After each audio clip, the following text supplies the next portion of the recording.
What's up, guys? It's time for another episode of Immortal Minds, and I feel like we've been pumping some stuff out pretty frequently, so that's really exciting. And today we don't have Paula. We do actually plan to have more appearances from Paula. He really enjoyed it. Everybody else really enjoyed it, so it makes sense. But for today, it's just myself, Mike, and Sean. How you guys doing? I'm doing good. I'm doing good. Sorry, I was repositioning. Yeah, I want Paula back. We need Paula back. Sounds in chat. You just need the Omen camaraderie. Yeah, I need a fellow broman. And what have you been up to, Mike? Not a whole lot. Looking at Herman Millers every day, like I'm an addict. So Did you find how's that search been going for you? we're still on the auction house till tomorrow. Nice. So Oh, is that maximum the comfort. This man is window shopping for quarantine. This is the quarantine window shop.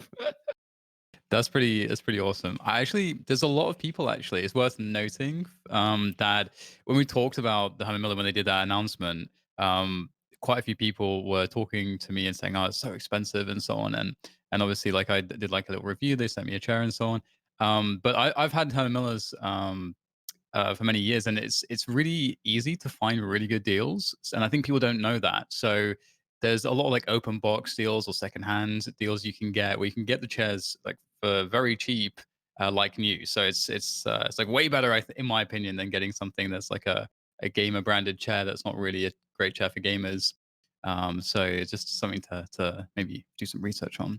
But with that said, there's one really interesting piece of news today that we definitely need to talk about. Obviously, we haven't had our hands on Killjoy yet, but Killjoy, we had the official announcement after the leak, and we know what the abilities are. And I don't even know what to think about Killjoy just yet. I actually think that she's going to be super broken, actually. Dude, yeah, so I don't my initial thoughts was that turret has to be trash, right? Like because it can't kill anyone in the higher ranks, because if it could kill like an immortal player, imagine what it could do to like an iron player or someone in unrated or spike rush. So the turret can't be OP, but that molly that you can just activate, like the nanoswarm or whatever, that could be a little bit broken. That could get a little bit funny in this game, and I'm worried that there might be a 3 sentinel comp that becomes used like with Sova, Killjoy, and Cypher. That would really make the game unfun to play if that was the case. So I hope that that doesn't happen. I'm sure teams will try it. And basically, if you run a comp like that, you have to put up massive numbers on defense, right? Because you don't have smokes and flashes to like take sights on attack. So you're probably looking for like, 9 rounds on defense. But you can make the game play that way with that type of comp. Like you could, if you're down for that risk reward, you could be like a pocket pick team that has 3 sentinels, and it might not be the best versus everyone, but you'll definitely cause upsets. And that would suck. I don't want that. It's definitely really interesting to see how it's all going to play out because stuff like this doesn't normally it never goes as you think, and oftentimes stuff can be really broken when it first releases so that everybody's like on top of it and enjoying it and experimenting with it, draws the players eyes. But just a quick little segue, thanks for the subs. Obviously, that's I forgot to mention that we got the sub button. Yeah, that's So insane. thanks so much, Sean, for the subs. And this is so exciting. We got the subs. No, Shaun. And thank you, Kaushik, as well. Cobalt Blue, the guy that produces all the music for us, the sexy music that we use in the show. Thank you so much, guys. Mike, what do you think of Killjoy? Getting the discussion back on track. I'm trying to like hold my opinions until I can actually play with her, because I did this last time with Reyna where I'm like, oh my god, she can go invisible and like invulnerable at the same time. Like that's so utterly broken. And then I'm like, oh yeah, Reyna's just like a bad character to pick in high level play usually, so except for Sean. So but I think next time, or for this time rather, I'll just wait. I'm just keeping my eye on the Cypher Cage Molly thing, because I feel like that might be the most overpowered part of her. I'm also hoping this character just like destroys lurkers every time. Like I'm sick of people like lurking with no point actually, and this character will just have their little, was it a frog that jumps up and just like takes half of your HP? A frog that jumps up. That's what it looks like, man. Do we need something that like deals with all the invisible stuff? Because does it is it going to be the case that there's just going to be no lurking? Like, is that going to be the case? Are you going to have to like default really hard? I think this is actually going to play into a discussion around Sage that we'll have in a bit. But we want lurking, right? That's something that we want. But it feels like all of these abilities is really going to make it a lot weaker. Yeah, I honestly like it's kind of annoying. It's kind of annoying that they're choosing to add this type of character into the game more than or like before a smoke flash character again. But I heard in Morello's stream that that's because this character was already made. Like this character was actually made before Breach was made, but they released Breach first. So this is the last agent that they've already created, and from here on out, it's like all new shit. You know, like they're all stuff they didn't have ready at the launch. So it'll be interesting to see like what they think the game needs because this is where, they're actively trying to, change the game and how it's played. Yeah, it's gonna be interesting to see what else comes out because there's a lot of problems in the game and something that I think is really interesting to kind of speculate on, as you say, because they have so many agents planned. What are they? What are the solutions to the problems now that will be solved by agents in the future that we're not thinking about when we're discussing like how they actually fix stuff? Like for example, one of the discussion points is the idea of Sage and how Sage gets changed because there has been this expression of, I guess, just general dissatisfaction with Sage's impact on the game and how the impact is. It's almost a negative thing. I think you were talking in the pre-show, Sean, about Sage and how just she makes games boring because you have to default out utility on a map like Split was the Yeah. example that you used. Yeah, that's the problem is that Sage literally breaks Split, right? Everyone knows that plays Split that you're going to find Sage in mid and she's going to put up a wall and then you're going to bleed both of her slows out of her and you just like can't do anything until that utility's gone. If you hit the A site when the wall's up, you're probably going to run into 4 people because they could just rotate through ropes and pretty much beat you to the site, right? So you have to go mid and break the wall, which is so annoying. And then once you break the wall, you're going to get slowed. So like if you're in mid, you can't really do anything because if you're in slow, you could get naded, you can get mollied. You're like very vulnerable if you're in this slow in mid. So you're then back in mid. And she just literally stalls out the round by a minute every single round on Split. So without a Sage, you really notice like the flow of the map is a lot different. And I think they're going to try to attack that in her next patch because that's not fun for anyone. It's not fun for the person playing Split as Sage, and it's not fun for the people playing against her. So like it needs to be out of the game in my opinion. I just don't know how you do it without ruining the agent. Yeah, what is your take on this, Mike? Like just the whole Sage thing. On the topic of split, I love playing against Sage on like mid split because every time I just run out mid on attack side, drop a stim beacon, shoot down the wall, I'm smoking off vents, I'm just running at them in heaven like every time. But like I'm trying to convince people to just like work with me when I play split because normally I play A as Brim. And it's like I can smoke from A heaven all the way to your mid. So if you need a smoke, I can smoke for you and then you can save your wall rather than insta wall, breaks in 10 seconds, slows. I would rather see like Sages like we've been talking about before using boost, but like we were talking before the show, some of these maps, there's just not really any good boost for Sage to use her wall on, or the parts that she's most valuable to play at. So, Yeah. I don't know. I feel like Split isn't Split the only map where you feel like you can't just hit a bomb site on attack? Like if you go B and Sage is walled mid, hypothetically you're going to run into 4 people B because the guy ropes feels comfortable just running through ropes, through mid, into B heaven. Sage is already B heaven. There's another guy like you're gonna run into 4 people if you just go main B, right? Cypher is gonna spot you with the cam. If you go A, same thing. Sage is gonna wall mid. There's gonna be 2 people that rotate through ropes, plus the 2 people that are already playing A and there's 4 people A. So again, you have to go mid, you have to break the sage wall, you have to like fuck with rotations. You can't just go into sight hits. And I'm not even saying even if there was no sage wall there, those sight hits wouldn't be probably worth it to do. But at least on the other maps, it's like a low percentage option. In split, it's not even an option. If I feel like if you're playing against good players, at least seems that way. I wonder if there's like again, this is something that we talked about or speculated about in previous shows. And if let's say you could see if there was an ability like I mentioned earlier where you can like detect invisible stuff, so like ciphers, traps, or cages or whatever, or this frog thing, whatever the hell it's called. Um, It does look like a it, pro. it's like at that point you're thinking about abilities that are able to counter other abilities. So you're in this territory of like Counter Strike, where you have a smoke grenade that can extinguish a Molotov and stuff like that.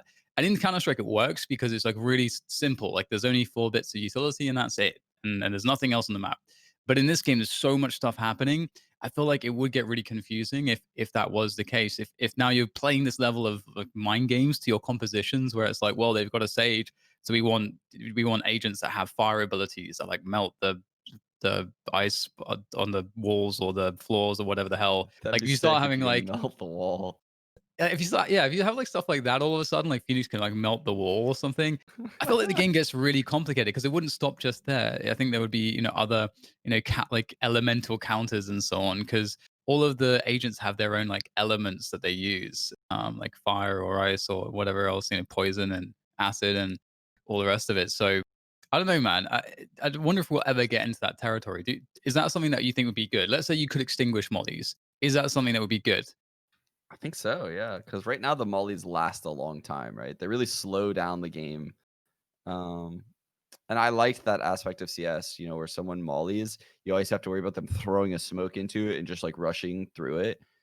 There's also like strategic ways to extinguish a molly. Like you throw the smoke on like a corner of it, and then you leave yourself a fat gap to just like peek into that they'll never expect. That's really cool in CS.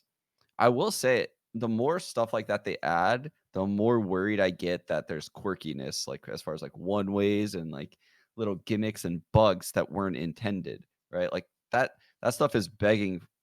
That's what it seems like in Counter Strike. Whenever they try to do something like that, there's always some kind of bug. Like people show up on radar. There's one ways in the smokes. Like sometimes the smokes bounce through the mollies and like you just get super triggered. Like I don't know, my experience with that kind of shit is just awful, like when it's added into the game, and it takes a long time for it to get fixed. So I hope Riot's better if they do approach it that way. Yeah, I think it's just gonna be really fun to at least see because we're in such an early stage of the development of the game as well. There is this.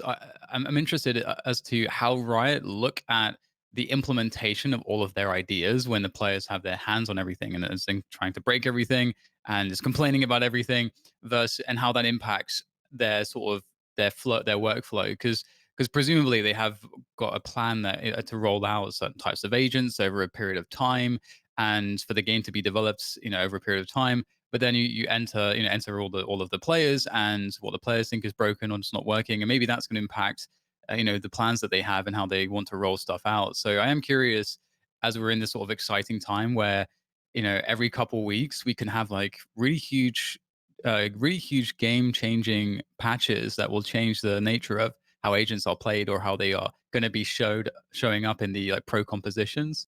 And with that said, we have Viper again as an agent that's been receiving constant buffs since, well, I guess since the last few weeks when it seems apparent that no one's really using her yet. And so there's this idea as well that we know that Viper's really good, but she does require quite a lot of team play and quite a lot of smarts to use correctly her abilities. And that just doesn't seem to be something that anybody's really doing at the casual or the pro level, even per se. So she's getting loads of buffs. So there's 2 questions I have for you guys here. What do you think about like what they could do in terms of the buffs to make Viper even better? And do you think that it even is necessary? Do you think that Riot's taking a weird approach here because they are just looking at the numbers and thinking, well, Viper's not being picked enough. Let's just buff her. I think it is probably a good buff because it'll make pros play her a little bit more. But this is something I talked about on like one of the early episodes of Immortal Minds is I feel like pros are in a weird scenario where they can't venture out and learn a new agent. They're practicing all the time trying to like, perfect what they have, right?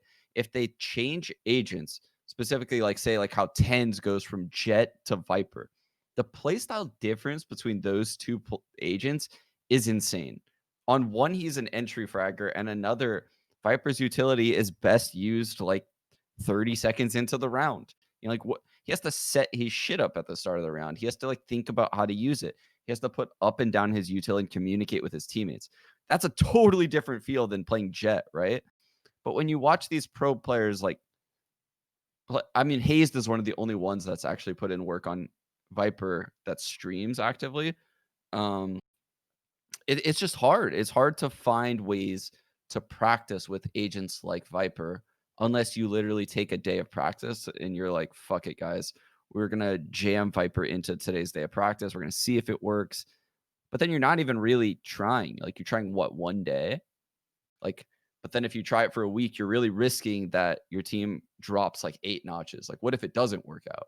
You know, it's a huge risk for these pro teams to do something like this. So you have to make her very strong to kind of negate that risk a little bit because it's just going to be blatantly obvious that she's needed, you know? So they need to buff her. But even still, like, I still don't see pro players trying to use her because of that exact thing that I said, right? Like, I wouldn't want someone to try to pick it up if I was like the number 5 team in the world. I'd be like, what the fuck, dude? We're already sick. We don't need this. Now we're worse. It's funny. Kerry Andis made a point just now about how Hiko plays Viper sometimes, and he knows a lot of weird one ways. And I get really worked up sometimes when I'm like picking Viper, and I'll be like playing, and someone's like, "Oh, you should play this side because there's this one way," and I'm like, "Yeah, but that's not me playing Viper. If I'm playing Viper, I want to be using my wall with the team. I want to be creating 1v1s with the wall and maybe using it for retakes. Maybe like, why do I want to just put up this one way and play selfishly around that? It's like not Viper's not about that necessarily, but people are generally drawn to those gimmicks Yeah. with agents, and people don't really want to spend the time if an agent's out of meta to actually learn how to play them. Like if we let's say look at Sova. Sova is you have to really learn Sova and how Sova's playstyle works, and his playstyle's unique because of how good he is in the mid round in terms of like finding info with the darts and like the lineups for the darts and the ways that you can use the drones for mid round information or for clearing positions or just the methodology behind the certain spots that you may want to ult from, the ways that you can get more guaranteed kills from blind ults. So there's so many sort of just things about Sova that are just Sova things and Sova playstyle things. And I feel like people aren't there with Viper just yet. They're still obsessed with the gimmicks, like we saw with Cypher at the beginning where it's like, okay, I'm going to pick Cypher because I know these 2 gimmick camps, but I don't actually know any of the ways to actually play this guy to his strengths. So I'm hoping that that's going to be something that changes because it's really annoying because they even nerf the Yeah. one ways too. That's a really good point. Like, they are using it like a gimmick, right? Like the one-way gimmick. Like whenever you see a Viper, it's just like all one-way gimmicks. It's like, yeah, there is something nice about being able to activate your smoke like during an execute, and then you'll have a one-way. But the amount of people that are going to continue to come in when your smoke is up, not very high at the top level. So like you're kind of just wasting your time, right? I'm not saying it's never good. Sorry, I'm actually in a server right now because I'm trying to see if something I'm going to suggest is actually going to be sick, because I think it will be, like, if you're a Viper main. I literally just thought of something, and I'm going to do it live right now in this fucking thing. Okay, it is possible. So you're in CT spawn as Viper unbind, right? And you're ready to, like, you don't even need to actually do it as a retake. You can do it like during the early part of the round. You can set up a Viper wall that cuts through U-Haul. You know how like attack goes into U-Haul to take U-Haul control, and they have a guy at the corner like peeking in and out, and then a guy nested inside of U-Haul? Well, Viper's wall can cut through the dead center of the corner that the guy's jiggle peeking, the far contact. It could go through all of short, like from CT spawn. So basically, you could make it where it's easy as fuck to retake U-Haul with Viper, but no one uses her that way. They all use her in a way where, like, I'm gonna cut the bomb site in half, and I'm gonna put a wall up for short A and long A, and let me know when it goes up or down. Like, there's no clever use of the wall. There's no clever use of the smokes. It's all just like gimmicky shit. But like the value in these items is insane. Like it could make people absolutely change the way they approach entering areas, you know?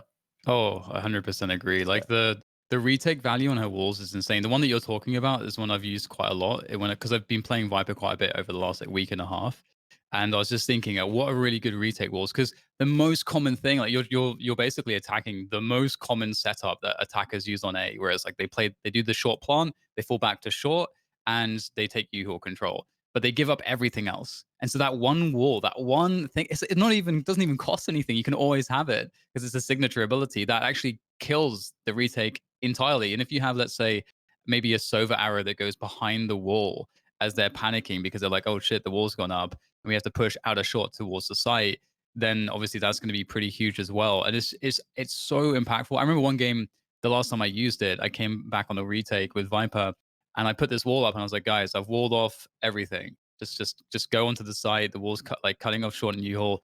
And obviously, no one pushes, so I'm going to be the first person in. Obviously, I die because I'm entry fragging with Viper, and the wall goes down. So that was great. But yeah, also on the B side too, on Bind, I found that the wall is like super impactful on the retakes for the same logic.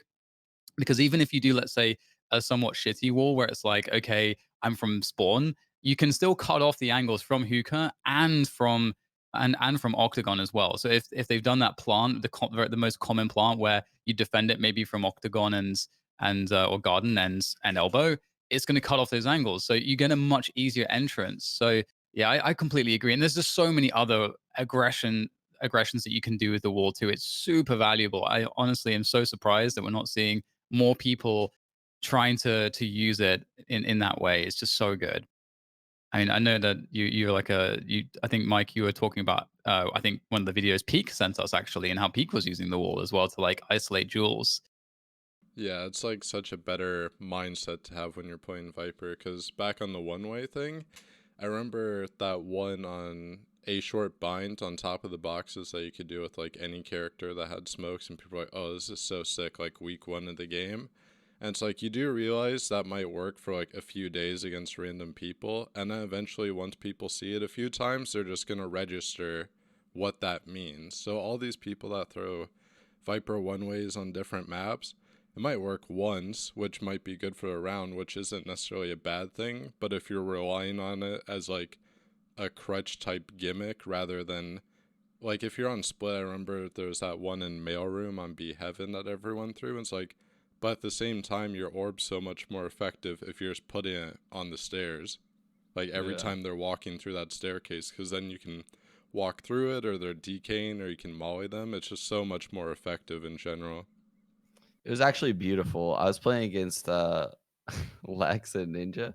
Lex is a really good Viper, by the way. And he threw the one way on short A on bind that you're talking about. I tellied into the one way and then I jumped out of that smoke and I tellied onto the APC in the Yeah. site and I killed Ninja who was in a cam. It was amazing. I was just trolling, but it was so sick. That's like no one's gonna walk into the one way. They're just gonna think about ways that they can like get around it that you've never seen before.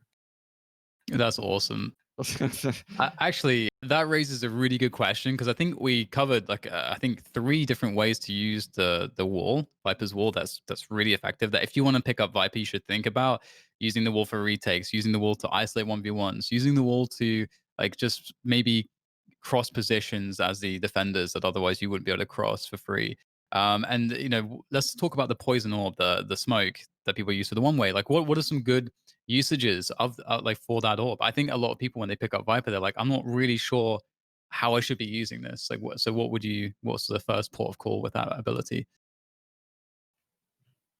I don't even know, man. I don't, I Well, gotta. I like guess I gotta play her more. the thing with her orb is that people, I just saw this more just recently, but like if you're using her orb as a one way, you're negating the other part of it that makes it different than a brim smoke, which is the decay. So if you can Yeah. catch people actually walking through it and you have like a lesser buy or something like that, it totally changes the dynamic of them walking through a brim smoke because they're decaying and losing health and armor. Yeah, and you're not taking into account that you don't decay, right? Yeah. What Lex was doing when I was playing against someone behind, I apologize if I'm leaking all of his strats here, but he was putting up a wall on attack that leads into U-Haul, and then he would throw his smoke over the wall right in front of U-Haul. So that way, if someone's in U-Haul, they can't sit in the smoke. He can walk into that smoke and not take any damage. And he could then molly deeper into U-Haul if he wanted to like walk through his smoke and further clear U-Haul. It was actually very difficult to deal with. Like I had to make some super ballsy plays to deal with it. And if like he had flashes going with him or like any kind of synergy, he would have been in U-Haul every single round with that kind of setup. And it's super hard to deal with. Like that is the value of that smoke, is that Viper can go into it and you can't. It sucks. That's actually really awesome. That's a really good point. Like, it just seems to me that she's super strong for retakes because of stuff like that, and just Yeah. I mean, as you said, like the acid as well. She gets two of those. It's so nuts that she gets two of those, and the area of effect is huge. And so, like, Viper feels like to me like the one of the most the most valuable retake agents in the entire game because of all of those abilities. They're all very, very well geared towards retaking. And Yeah. retaking is obviously really impactful, like really important in this game. And I do wonder if there'll be more teams figuring out like effective retake setups because we have seen a lot of teams that don't have the best post plant setups, like not knowing what positions maybe they need to attack or take control of, and so on and so forth. And it can be very difficult to actually deal with set pieces in this game because there's just so much shit that can come your way. It's just very difficult sometimes to actually hold on to stuff. So you're often going to be finding yourself retaking. So it's yeah, it's that's. I hope that we see more people picking up some Viper tech for the retakes in the future. Um, right. Do you guys have anything else you want to talk? Well, with regards to Viper, you want to talk about? I think we're good on Viper. At least I am. I mean, Yeah. I guess we talked about her a lot with the last show because that's when she received some of those updates. Like the only thing we didn't mention was the ult, but I don't think we'll feel like we have to rehash that. So another thing which is worth talking about is the possible Cypher nerfs before we move on to the Ask Us Anything segment, because Cypher obviously great agent, a bit misunderstood at the beginning, but he is extremely strong. Is he too strong? I think so. Yeah. I think he is like almost in every pro comp right now on every single map. Like he's definitely too strong.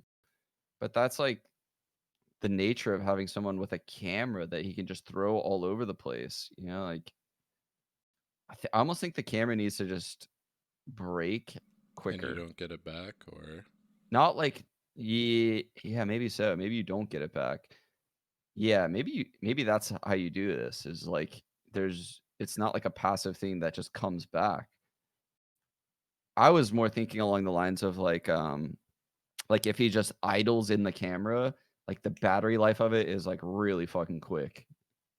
oh, gotcha, Like yeah. an iPhone that you've owned for like 6 months, you know? When you first get that iPhone, it'll last 3 days, but then after like 6 months, the battery life literally lasts like, 2 hours. I want that to Sorry, be his guys, camera. just gifting subs. Oh my god, look at you, you're a monster. Uh, right. Sorry, I missed the last bit that you were talking about with regards to Cypher there. I was For the basically Sydney saying sub. that that he definitely needs a nerf. Yeah. Like I think he's like almost 100% pick rate right now in pro matches. If we were to like, oh holy shit, thanks, Sean.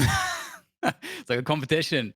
Um, so if we were to alter like any one of his abilities, what would we be looking at here? Because it feels like to me when I'm thinking about his abilities, it's like I don't know if you could really change them all that much without making them either just useless.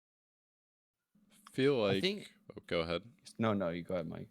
I was just gonna say with the if you break the cam and he doesn't get it back, I feel like that would force them to not take such aggressive peeks with the camera, which would definitely change like how they play defensive side and attacking side entirely, because then you can't just rely on getting a bunch of info with throwing a really deep cam at the start of the round.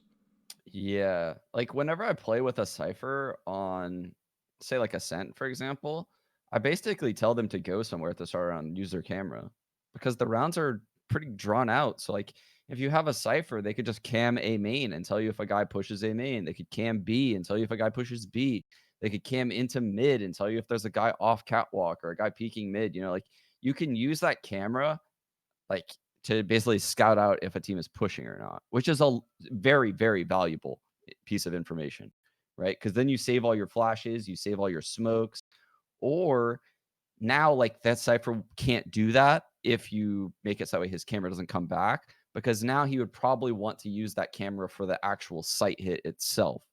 A lot similar to like how you'd send a drone in first. Now you would see Cyphers like throw their cam on like the A wall of Ascent and use that to scout. So he wouldn't be able to scout out A main at the start. And it just creates like a better flow to the game, in my opinion. I don't think it should be a passive ability that recharges. Yeah, I'm completely with you on that. Actually, it definitely feels like a crush that people rely on, for sure.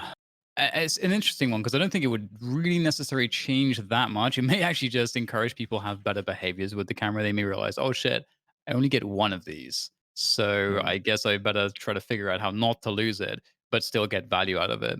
I So almost think that that's definitely what they're going to do, because in something that Morelos said, he said that they don't want any agent overlap. And right now, there's a massive overlap in Sova and Cypher. Sova uses his arrows aggressively, like on attack, to clear out areas. He uses his drone aggressively to clear out areas.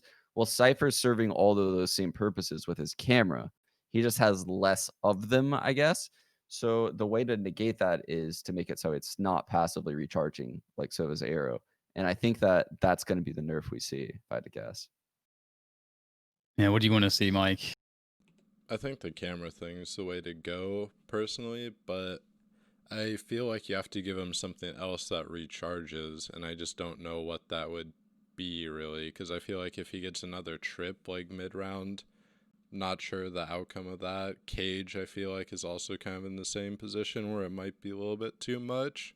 I just don't know what you, or maybe if he gets something like, and like you get the camera for free right after each round because it's your natural thing. So maybe he gets like a trip or something. I'm not sure. I mean, maybe it would be the case that you only get one cage that recharges.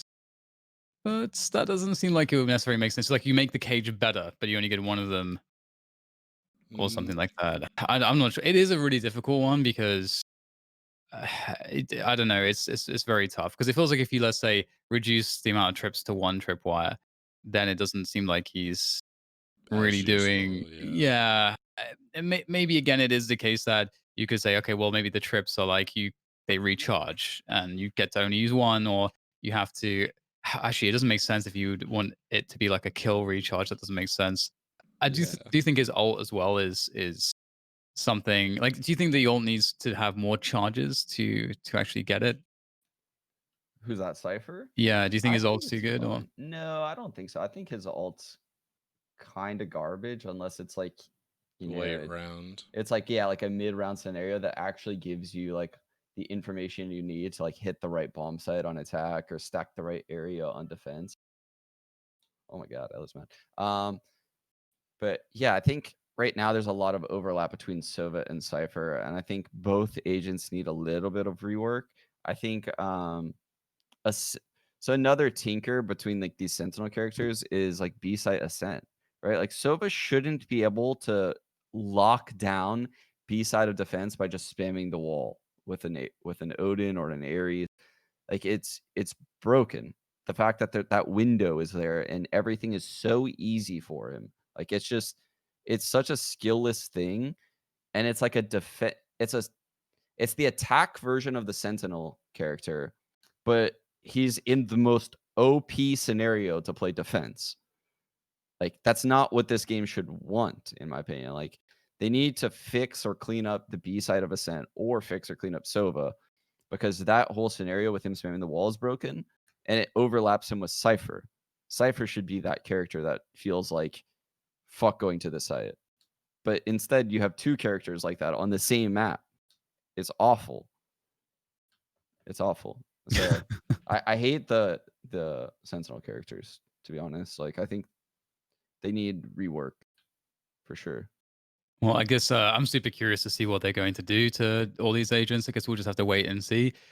We should move into our Ask Us Anything segment a little bit later with this one, but that's okay. So if you guys have any questions for us, we will take your questions now. So just spam them in the chat, and we'll address a few questions before moving things on to some other discussion points. But I think it's interesting because there is so much to discuss in this game in terms of just even just like the agents and just how they are supposed to work. Because when we have this kind of structure that is, I guess, the typical structure of TAC FPS that we see, I think, done really well in a game like Counter Strike. Again, I'm not super familiar with Rainbow Six, so for those out there that are Rainbow Six fans, I just don't have the familiarity there. But with CS, it's like very simplistic. It's an extremely old formula, and that's really the foundation of this game. And it's really interesting to see how that's getting modified. Um, like the whole Sentinels thing is like really an interesting thing that I feel like can go very wrong. It must be so desperately hard to balance if you're a part of the Riot team. So I'm Solid says, what would you guys like to see in a replay system? Any features that aren't in Counter Strike? Well, I feel like Counter Strike doesn't have any features in the game in terms of the Yeah. demo player. It's so old, but what would you want, Sean? I don't know. That's a good question. Is there anything different we would want in like a replay thing? I guess like going beyond just having a really smooth system where like if you try to like skip around, you don't risk just waiting 10 seconds or crashing the demo. If ignoring all of that kind of stuff, I guess it's such a different game too. There are definitely different needs compared with CS. Yeah. What if like you could it shows you like say you're watching a replay and you're watching a Sage, it shows you like via X-ray where that Sage will use her slows and her wall that round. Like it's like I don't know, transparent through a wall. Like so it's not like a physical object in the map, but maybe like a little icon like this is where she's going to end up using her slow this round. So that way like if you're watching the demo to learn, you're like, "Oh, I already know that slow. Let's go to the next round," or something like that. Like I know which pathing she's going to, or like there's a command that shows like the pathing of the players throughout that round. I don't know if stuff like that's possible or if it's just going to like wreck your FPS because whenever a CS demo is loaded, like it just feels like the most computer intensive thing Yeah. I've ever run. It literally feels like I'm rendering an 8-hour movie. Like it's insane When you what try it to go does. back around and it just Yeah. freezes for an hour. Like the tech isn't there yet, apparently. I don't know. I The don't get Boombot cam. I like that boozy boy. I want the Boombot cam as well. it. It reminds me of Dungeon Keeper actually. For those people that play Dungeon Keeper, you can like go into like the eyes of the little orcs and stuff. But it would be really interesting as well. Actually, like talking about like taking seeing the utility. What if you could have a feature where, let's say you're watching the Sage or a Sage main or a Sova main, like whatever, and you can go into their perspective, and it will show you like right before they shoot whatever they're shooting, and it'll like pause it for you, and then you can basically take a snapshot, and then you get the option to like provide some notation to the screenshot, and then when you're playing in a custom server of your own and you're trying to practice lineups, you actually have this option Ooh, where you press a button and it will like bring the screenshot in, so you can really precisely see where what the lineup is in the game. That'd be pretty cool.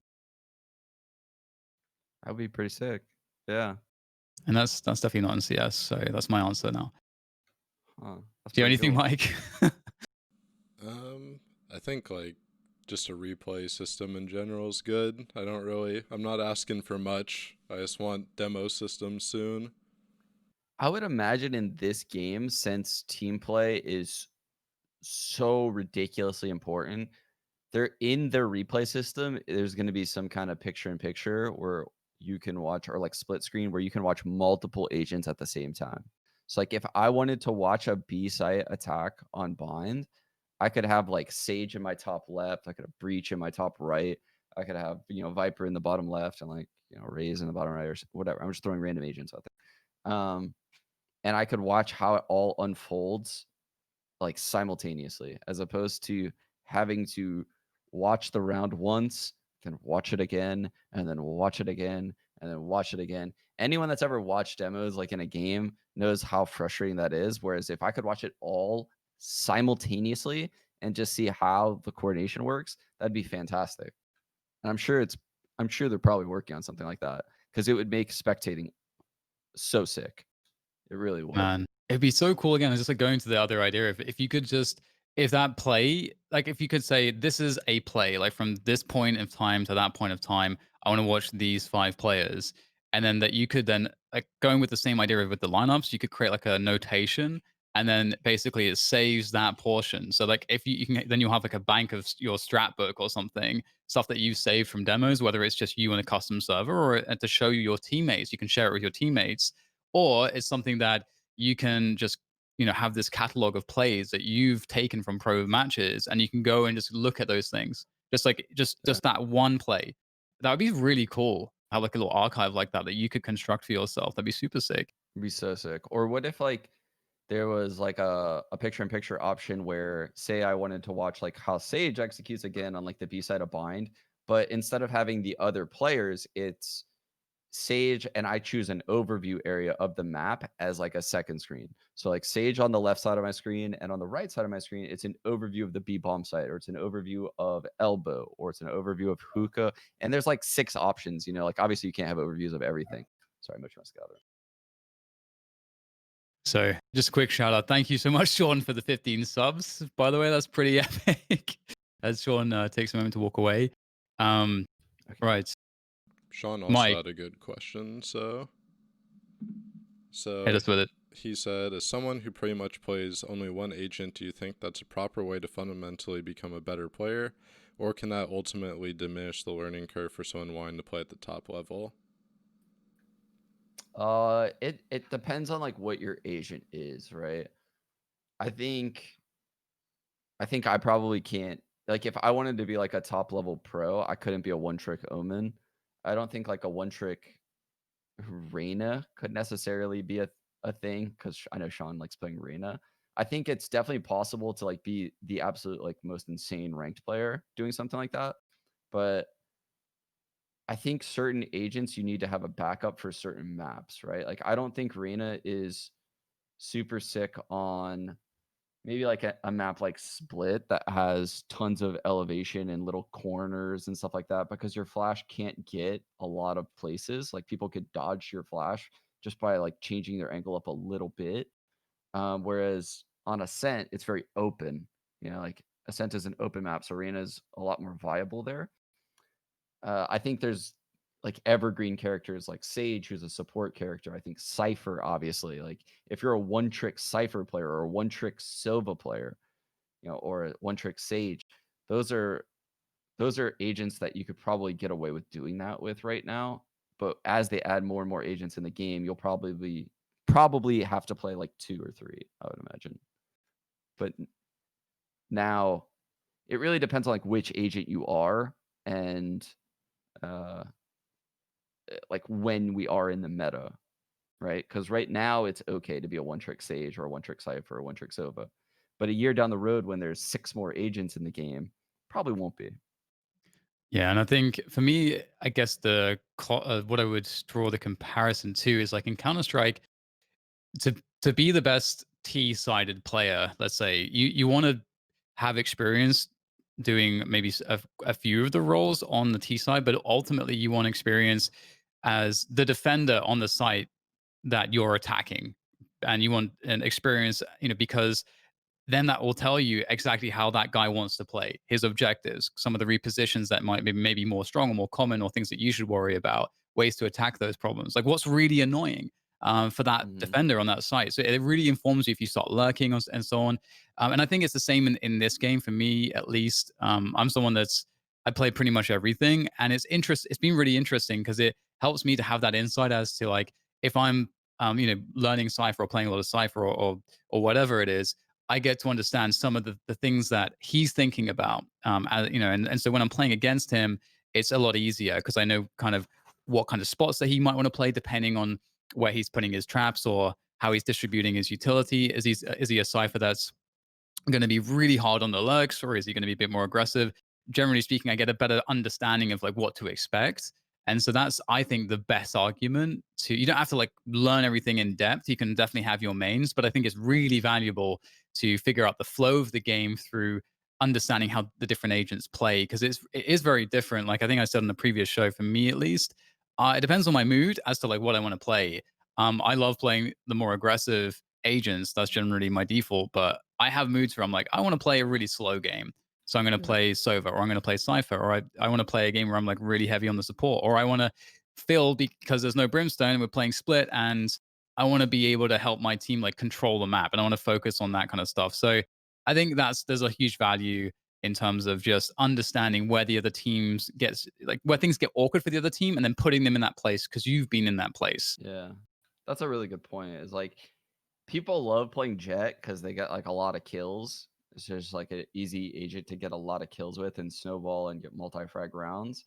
But like, what is the opportunity cost of playing a Jet? Well, you lose a shit ton of utility. You lose information with like the Sentinel characters. Like, what's your opportunity cost of running a Jet that gets 5 more kills than a character with smokes and flashes? Is it worth it? I don't know. Sometimes maybe it is, but other times it won't be. But with that being said, like I think this game is very unique. Like you could be a one trick that plays any agent if you actually know how to play an A, B, and C game on every single map, right? Like you could definitely be a one trick if you knew how to like get picks at the say like we're using Ascent again, right? If I main Reyna, what can I do to push back or work B every round? What's like a gimmick I can do at B? What's a gimmick I can do at A? What's a gimmick I can do at mid? And like you have that for every single map. That's your A game, right? Your B game would be like using your abilities to help out a teammate, right? Like how can I as Reyna like flash through this wall to get breach a kill? How can I flash through this wall for Brimstone to get a kill? And you think that through for every single agent to like set your teammates up.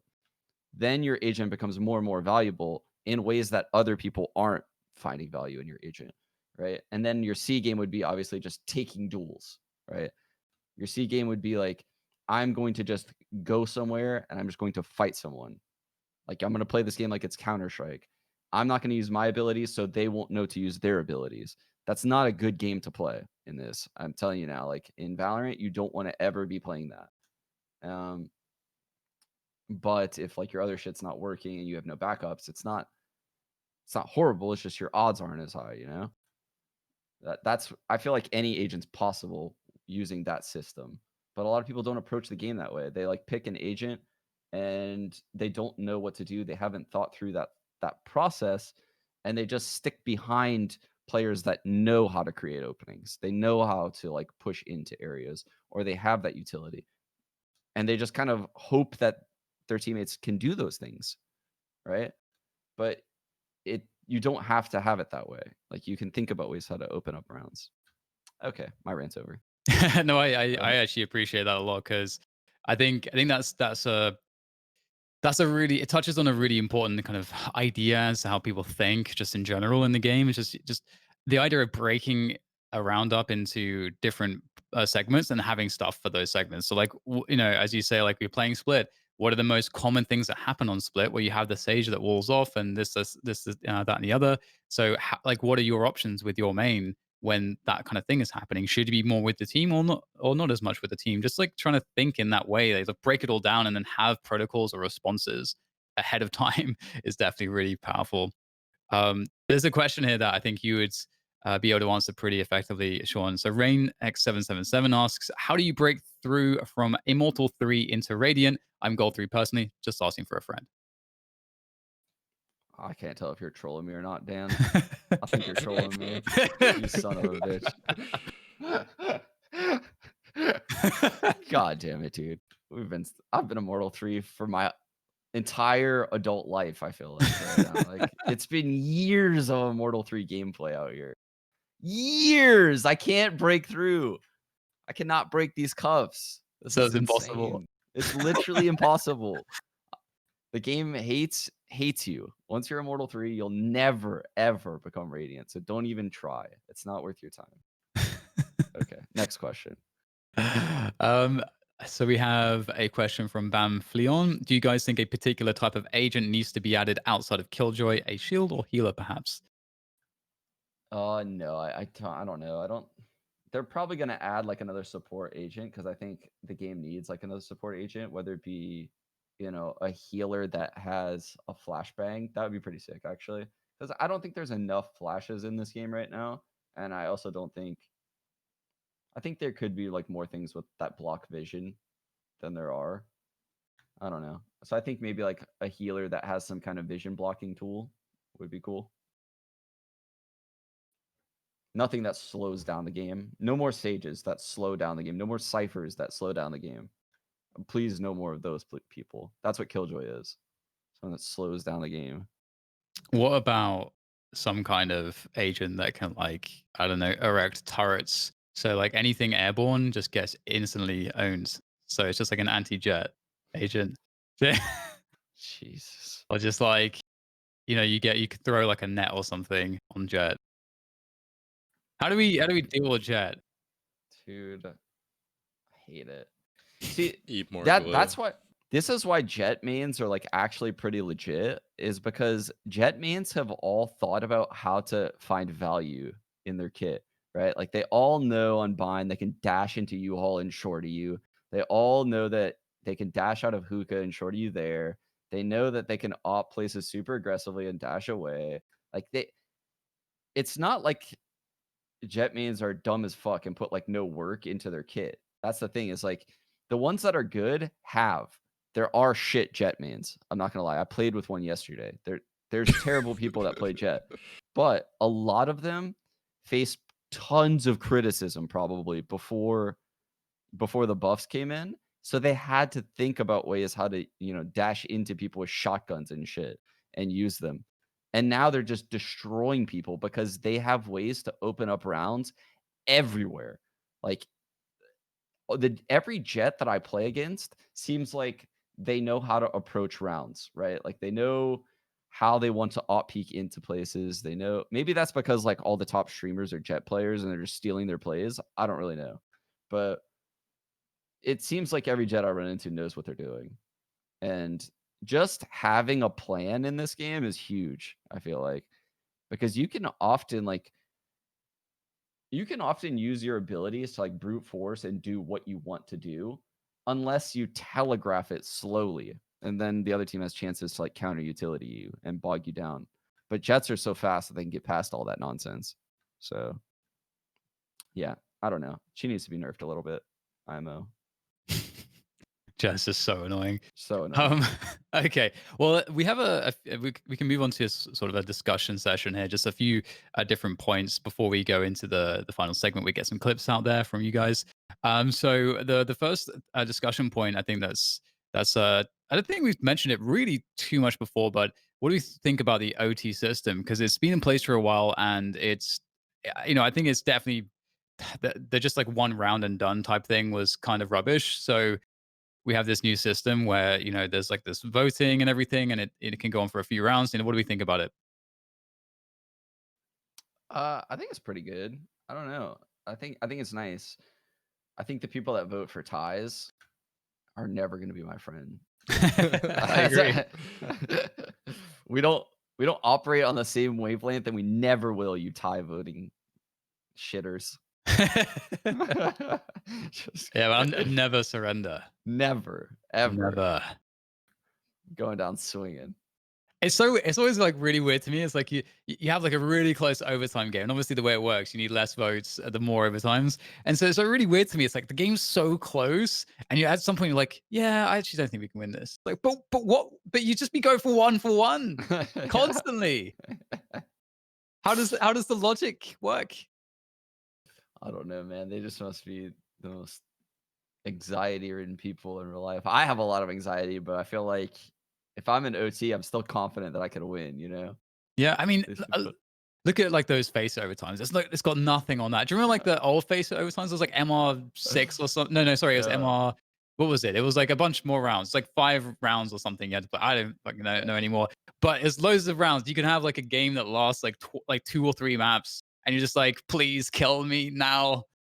I Yeah, need this to end. that's the most insane thing is you've put in like 45 minutes of time, and all you need to do is put in like 5 more minutes to determine a winner. And you're like, you know, nah, we don't need it. We don't need to know the winner. We can all be winners. It's 2020. Let's just vote for the tie. What kind of animal does that? I don't want ratings slightly increased. I'm not here for that. I don't know, man. Are you someone that surrenders, Mike? Never. Mike's definitely a draw type of player. Oh, screw off. Yeah, I never. Actually, when Mike goes to OT, you're right, Dan. He just surrenders. He doesn't he's like, we really don't stand a chance, guys, and I don't think this draw vote's gonna go through. We should just surrender. Oh my god. Well, I guess it's better. That's what we think.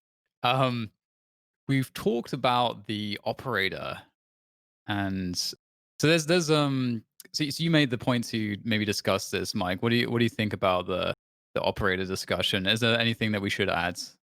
Well, like I just saw Morello when they were talking about the other days. Like people were upset that a Vandal wasn't like a 50-50 fight with an op, and it's like why should that even be remotely close to being a 50-50 fight? Like the way I think about it is like through in-game money, right?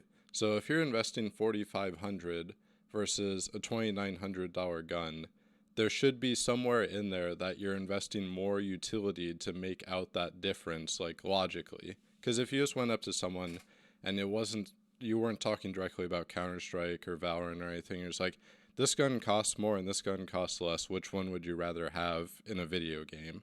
They'd probably pick the one that costs more because you would think, oh, it costs more, so it's probably better, which is the same case in this game. But people, for some reason, think like, oh, I should be able to kill an op just wide swinging with a rifle, which just doesn't make any sense. You should have to invest like a smoke or a few flashes to keep pushing them off that angle, and by the time you spend like 100 on a smoke, 200 on a flash, then you're starting to negate that difference in cost between your buys. Yeah, and people love to pretend like running, 5 ops is a viable strat in high elo games. It's just not. It's not. Like sometimes I've seen 3, but your rotates and your retakes. Retakes are so important in this game, I feel like. And if you have 3 ops, your retake potential goes down a lot. And in this game, that's literally pretty much the game. Like retaking. It's a fucking retake simulator, bro. The other team is definitely getting in the bomb sites and playing the bomb. And it's very hard to retake if you whoa. Yeah, sorry. I'm watching a game. That was insane. Okay, I got distracted. Well, you know what? Screw it. We're gonna move on. So I actually wanted to bring up. We don't have too much more time for the discussion session, but one thing I wanted to bring up is, we had a note to kind of talk about, guns that we think should change or are they in a good place. I just want to leave it out there that the Stinger is super good, and if you're not using the Stinger, you don't know Oh what's my up. Sean's God. gonna be so mad. The Dude. Stinger is nuts. All I ever actually for the first time ever, a Stinger like challenged me when I had a Phantom. It melted I'm me. telling you, bro. It Like, melted me. I couldn't even believe it. I was like, wait, they did like 140 damage just now? Like, what? I couldn't. I don't know if you saw that. I was just yeah, like, I what saw it. I the- was so happy when I saw that on I your was like, stream. wait, that was a Stinger? It's a I third didn't of the even know cost. what happened. It's 1,000 credits, man. I'm not gonna cave. And I'm not buying one. you can just annihilate people, dude. Especially with so I've been playing quite a bit of Cypher recently as well, and it's so nuts because you can have your cages and you can play around them in a way where you can create these 1v1s, and if you get to shoot first with a Stinger, at like close to medium range, they're dead. They're dead. And then you drop a cage and then you're gone. And you can like make another 1v1 if you want. Like it's just so good for 1,000 credits. It's so good. I'm telling you, you gotta get on the hype train, Sean. You gotta. I want to see Stop. the stingers on your stream. Stop, dude. After we talked earlier this week, maybe it was like Wednesday or something, and it was me and Mike in here. Mike was trying to convince me about the stinger back then. Like you weren't here. It was like I was like, what do you mean the stinger? Like, you think it's good for one every time? And he goes, at least one. I'm like, what are you talking about? It's $1,000. If it was good for at least one every time, it would just be fucking stinger strike out here. We'd all have stingers. This guy, you guys are so fearful of this stinger. I've yet to run into a stinger. It's Like kind of this. like it's kind of like the way I look at it is that I'm thinking I'm gonna play like these close and medium range spots. And the other thing as well, by the way, is like if you're running with it at really close range, it's still super insane. But the cool thing about it is that you just pick up their gun. It's cool. You just pick up their gun when you kill them. So if it's good for at least one, it's fine. You're always gonna have an upgrade. It's fine. I feel like this is some kind of fucking shit to keep me in Immortal 3. I feel like I'm getting trolled. You guys are trying to get me to use the stinger. I don't know, man. I'm just saying you just got to give it a try. Just Give it a shorty. try. Dude, what if I buy a shorty stinger combo? That's yeah, Oh okay. no.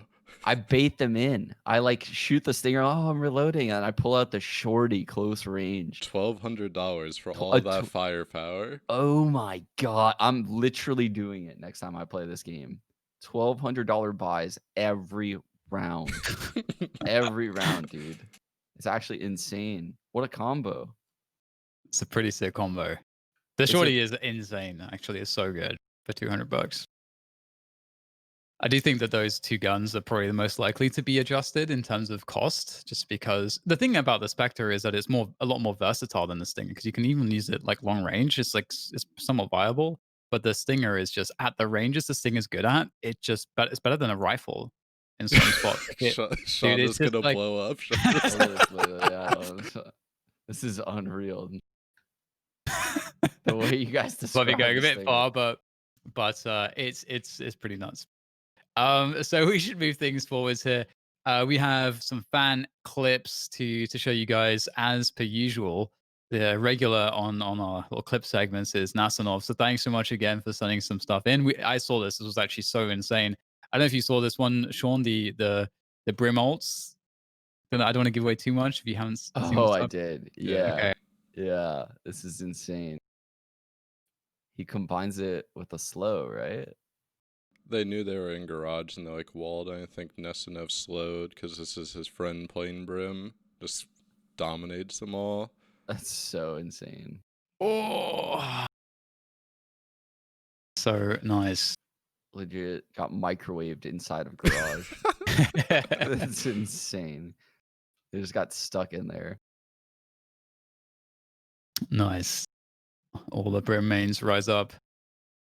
Man, so we've got I think we've got people like starting to understand how to play agents like Brim a little bit better. I feel like people slept on Brim a lot at the beginning of the game just because it's like, oh, he just seems so familiar. And I think that in that sense, people felt like he was a little bit boring. But Brim is so nuts, especially if you learn some lineups. Like I've seen some people, like even in like, let's say like you're playing a random unrated game, someone who's maybe like gold or something, who's got some like Molly lineups on Ascent. It's good to see because the Molly's so strong. So Yeah. Dude, you could probably, I never even thought about this until just now, but you could probably like molly the CT spawn entrance on Haven, like on attack, right? So like you shoot the molly onto the stairs by CT spawn C. You could molly that and then just take the C site. Probably almost every round, unless you're playing against like a Cypher or a really annoying character at C. But if it's like a Sova playing C, he doesn't have the utility to stop you. And he has no rotate that can come in because you've mollied spawn. Be yeah, pretty hard to deal with. Not many yeah. people. I don't think I've ever seen a Brimstone throw that molly, but it would be very difficult to stop C hits with stuff like that. Yeah, I think that goes into the point you were making before that this game is going to be so retake oriented. If it's not already in that way, like people are going to start understanding how to use like the utility in that way, and maybe you invest a sage slow, like the perfect timing afterwards, and or as you're throwing that, and then all of a sudden it's like they cannot hold the side. It's impossible to deny a plant. So, right, we've got Solid actually who sent in some Sova. Speaking of Sova, some Sova shock dart lineups. So let's check this one out. Sean's gonna be in fear of these after watching this. He's got really sick ones. Oh, I haven't even seen this. He just sent it this morning, so I threw it in, but they're sick. Well, not planting there anymore. Not literally not planting there anymore. Or there. Let's see where this one goes. Okay. I don't even know where to plant anymore.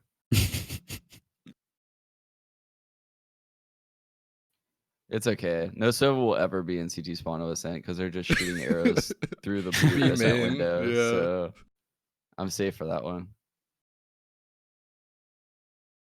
What the fuck, dude? Oh my god. Ooh. I love this. Yeah. So stupid. I was actually thinking about it yesterday. I was like, once if I get Radiant with Omen, and I'll start using Sova, is what I decided, just so I can do annoying shit like this, and just it'd be so funny. I'll be the Sova that plays B site bind, and when my team says they're doing like an A strat, I'm just gonna launch shock darts that like are like planned from B that go in the one spot you can plant with the Sage Wall. Like I will get so many shock dart kills on the A site bind. I'll be God Sova, and I'll break every tripwire. I mean, these shock darts are so annoying, dude. Yeah, they're really, really good. It's so annoying when a Sova knows how to break all the cipher trips Mhm. on the other team. Nice. Oof. Well, thanks for setting that in, Solid. So, right, one thing to mention is that we have opened up a Discord. So, as you guys can see in the chat, the link is right there. So, we want to encourage all of you to jump in the Discord if you want to chat about Valorant. You want to discuss strategy or tactics with us. Share clips with us, whether it be clips of your own or stuff that's happened in pro matches or like whatever it is, stuff that you want to see featured on the show or discussion points, just anything that's relating to the show and Valorant. And also, we also want to encourage people that that people could use this Discord to find like-minded individuals to play with. So if you are, lacking, let's say, people to play competitive with at your level that are going to want to put the effort in, or are going to want to maybe actually, or you can find people that would actually want to work with you and maybe synergize with you. Then we're hoping that this can be a Discord channel that can really serve you guys in that way. So give it a join if you're interested, and let us know what you think, and start dropping the clips in there. I think that's that, as well as us getting the sub button live today is two big pieces of news in terms of Immortal Minds. We're going to have the VOD review next Wednesday as well, and then the following Saturday, of course, the show will go live. We're looking to start adding some more guests. We'll have Parla back as well. I think just depends on his schedule, but I believe he should be able to make next week. And we're looking to involve him more as well. So looking to constantly grow the show and do more stuff. So, we really appreciate all of the subs we had today. Sean, again, special shout outs for you for all of the gifted subs that you managed to bring to the channel. Really appreciate that. And yeah, we appreciate the support. Do you guys, Sean and Mike, do you have anything to add? Anything that I've missed here? No. Oh, Twitter. We have a Twitter now as well. Oh. And that's there in the Nightbot there. Twitter.com/Immortal Minds TV. So if you can give that a follow, and that will also, just be an extra way for you guys to know that we're going live with stuff if you miss it on the Discord or anywhere else. Yeah. Yeah, I just had to follow that at Immortal Minds TV. Yep. Right. So with that said, Sean, are you going to be doing anything with your stream? Where can people catch you? What are you up to? Oh, tomorrow I'm actually playing in whatever that tournament is. The I don't phase know. qualifier. Yeah, I think today I actually might do the first Valorant games I've played off stream in like a long time. Like I think maybe I might do like a scrim or two with the boys just as like practice. and then I'll see how this tournament thing goes tomorrow. That'll be pretty fun. Awesome. Well, everyone, make sure to check out Sean and Root Fear's Sick Omen plays. But for us, for today, that's going to be everything. Thanks so much for joining us, and we'll see you on the next one.